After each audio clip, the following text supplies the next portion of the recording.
just doesn't feel very good. So, and I like to make a distinction between friendliness and true social, where you're not vibrating, you're just communicating. This is what I feel. Well, that's what you feel. Well, that's fine. This is what I feel. We go back and forth. Nobody has to conform to anything. By the way, when we meet each other, we innately ask about the weather. Just like dogs innately must smell each other, even though they know each other. They'll smell each other during the same game. And the reason is they're checking the feelings. Do you feel what I feel? To keep that ping pong going on, which is the point, is to keep energy moving. So we can actually reinterpret all dog behavior in terms of an emotional model. It explains evolution, domestication, and learning in a whole nother way that's very simple, and it's not mental. So to go back to your earlier question, we're always projecting thoughts onto behavior of animals. We are always doing it. We're reading intention into everything, and I'm saying that's where we're going wrong. Right, and often you say you can't think outside the box because thinking is the box. Exactly. And that wolves have evolved to be feeling animals, and that's what, and dogs, what you were saying, even more so. Yeah, then domestication just magnified that because all man cared about was the hunt. He didn't care about the pack. So the pack went away in the dog. They became much more group energy oriented, much less pack instinct. They don't carry the litter to the den, and they don't bring food back. You know, if you have a male dog breeds with a mother dog, dam, he's off. He'll go off. Right. He's not going to bring back the squirrel to the den. So they're not instinctual. They're more feeling. So as the dog evolved from the wolf, it lost a lot of those instincts and became more of a feeling animal. Right. And what's going on in the marketplace right now is that people are trying to sort of reestablish the instincts, right? Yeah, they're torn between these two wild extremes, the instincts and the non-existent thoughts. Right. So they're trying to stimulate the brain so he has all these thoughts, which if you look at it is really egocentric. I get in trouble with the dog experts all the time because I'm saying they don't think, which then people think I'm saying they're not intelligent, but I'm saying this is a different kind of intelligence. It's just not thought. So, and by the way, if dogs could think, they would not be the most social animal on the face of the earth. They wouldn't put up with us. You cannot live with an ape. Apes can think. Right. Apes can think, and you can't live with them. It's illegal. But you can live with a dog. Homeless people on the streets of New York City are living fine with dogs. The dog figures us out because he goes by feel. So what was your question again? Geez, what was the question? Well, I could go on into my next question, which is, a lot of times people say, well, I don't want to put my dog in the crate because I feel he looks so sad. Right. And then I feel guilty.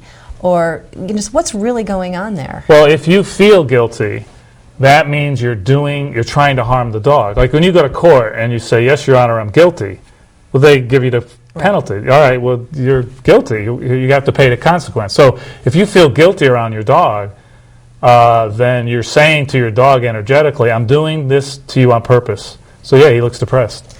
And sometimes people will come home and the dog will have chewed something. And the person will, oh my God, look, I came in and it was cowering under, it knew I was mad, it knew.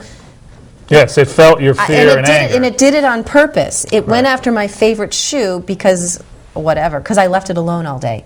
What's really going on there? Did it really chew the shoe on purpose because it was mad that you'd been left home all day? What's really going on? Yeah, there can be several things going on. One is they did too much house training as a puppy, so he's compressed in the house. So when the owner leaves, he feels released, which means the hunt is on. Right. So now where's he going to go for? He's going to go to the thing that has the most emotional charge, which is probably going to be something he was corrected for. Right. Or something that someone invested a lot of energy in, which could be their favorite shoe or handbag.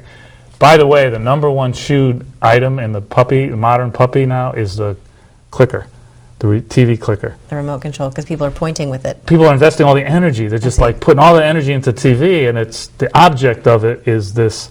The object of behavior is to objectify energy. So the puppy is picking up the charge that's in that object. It's just as if it's the prey, and the owner's saying, "Get it." So when you correct your dog over household stuff, you're actually saying energetically, "This is the goal. This is the answer. Get it." So people are creating their own problems. They're creating their own problem, and then they come home and they correct it, and they compound the error. They make it worse because now they're saying there's even, boy, I rage over that thing. So now next time he goes away, he really wants it. But he may be so afraid he'll shut down for a week or a month or a year, and then 2 years later he chews something up, and it looks like it's sporadic, but it took him that long to get back to it. but it's all coherent. In your model, the solution, not really the solution to these problems, but the way to not create them in the first place is to have sort of what you're talking about, the remote control, but have it be a stick or a pull toy and go outside and play with it, Right. so that the dog knows. This is what you want. Right. Got it. Yes. So then- when your dog will want this object that you determine is the sacred toy, Right. he only sees it once in a while, and frustration is the key to appetite. So you don't give it to him all the time. It's like prey. It doesn't want to get at. 1 out of 13 moose hunts are successful for wolves. Not every one. The less success, the more they get frustrated, the more they want more. So that's our model. That's our learning template. Which is sort of counterintuitive, because you would think, oh, if you played with the ball or whatever it is every single day, the dog would turn out to love it and want to play with that ball all the time. No. But what you're saying is walk in the woods 13 times and then show them the Exactly. toy and play with the toy. Right, right. You can do more with a little puppy, but as you get older, it becomes very rare. And those lags between, that span between got the toy and then got the toy the next time, there could be a month between those. That's one moment. So you can think of this emotional mechanism I'm trying to talk about. It has like deep rhythms, just like the ocean has these deep, deep currents that really determine our weather, our climate, and of which we have no idea how they actually work. But they're on these incredible time scales of epochs, and they actually cycle. Those cycles determine our real patterns. So that's like one moment for the dog. So for wolves, what bonds them is those one moment between kills. And that motivates them. That motivates them the whole way.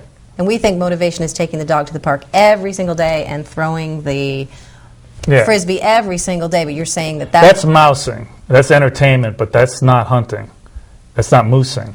So if you have a low prey dog like a golden and a lab, they are mousers, so fine. But if you have a high prey dog, that's not going to work.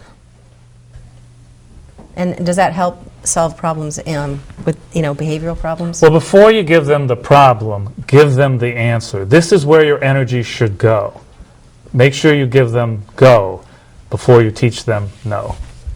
Then you're on the right path. Then the animal will naturally develop.